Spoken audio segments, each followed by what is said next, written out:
Go back to issues at Parliament. Now, the EFF disrupted the State of the Nation address last week, and the debate yesterday was quite chaotic. Now, the party has frequently caused chaos in the House, and the EFF's behaviour is something many warned about years ago.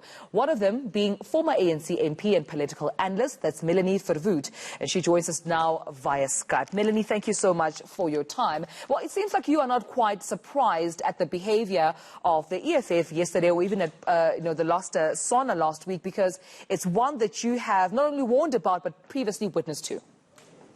Yeah, I mean, let me just first of all say, I am not a fan of de Klerk, and I don't think he likes me. He's made it very obvious. And I certainly think the statement he made about apartheid not being a crime against humanity was extraordinarily insensitive and tone deaf to what's going on in the country. And I also think that whites have a particular responsibility to correct some of the racial inequalities that still exist and which are legacies of apartheid. So I don't particularly have a problem when the EFF makes those points. What I do have a problem with is the way that they choose to make those points.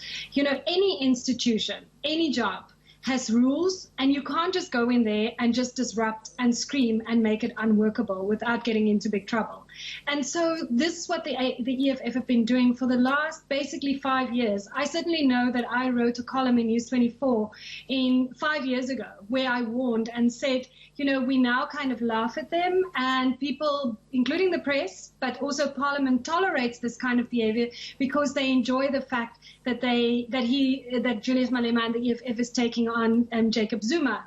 But this can have very, very bad repercussions in the future, and that is certainly what I think is happening now, where the EFF just doesn't have any respect, seemingly, for Parliament, its rules, and or the Speaker, and in the end can make Parliament totally ungovernable. When it comes to the EFF and how, one can say they conduct themselves in Parliament or how they raise issues, wouldn't you say this is more their modus operandi or their tactic? It seems almost as if they've branded themselves as the political party that will do whatever it takes, whether disrupting, whether being chucked out, walking out, raising their voice, multiple points of orders just to get their message across, even if it may be at the infringement of the rights of some of their MPs in Parliament. But there are other ways of doing that. I mean, there's no problem with getting your point across. All politicians want to do that. The problem is what is the message that you are sending out to people across South Africa, and particularly also younger people, because we know they have a big support amongst younger people. You've just had an insert there about the problems at KZN.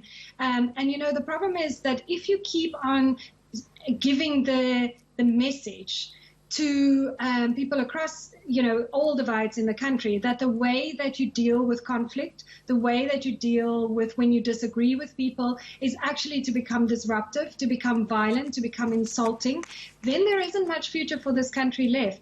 Like I said in the beginning, there are many points that the EFF make that I totally agree with. I'm not sure that they would be happy that I disagree with them. But the point is I do, and I think there are many South Africans who do.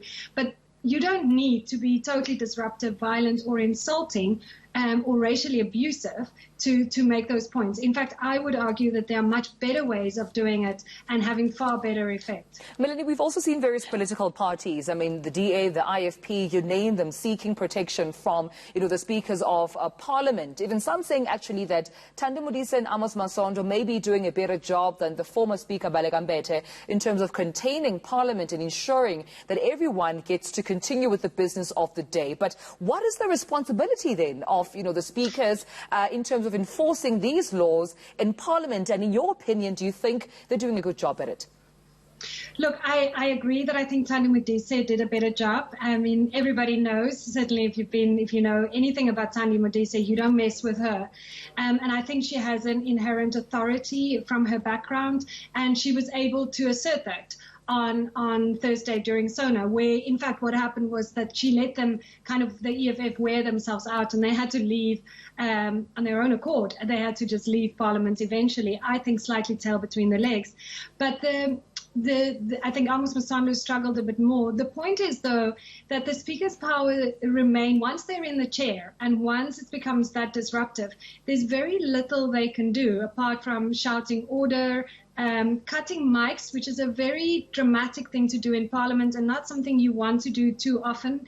And then, of course, asking them to leave. And if they ultimately don't want to leave, what do? You have to call in enforcements, which is also not something you ideally want to do in a democratic parliament. So I believe that Parliament correctly have to go and look again at the rules of Parliament. And what has changed since the Zuma years now, for the first time, you see all the opposition parties, a partner from the EFF, agreeing that something should happen and that they can't have the situation continuing. And so they have to look at the rules of Parliament and particularly the penalties. That's the important thing, and then enforce those penalties. We have to leave it at that, but thank you so much. That was former ANC MP and South African ambassador to Ireland, Melanie Verwoerd.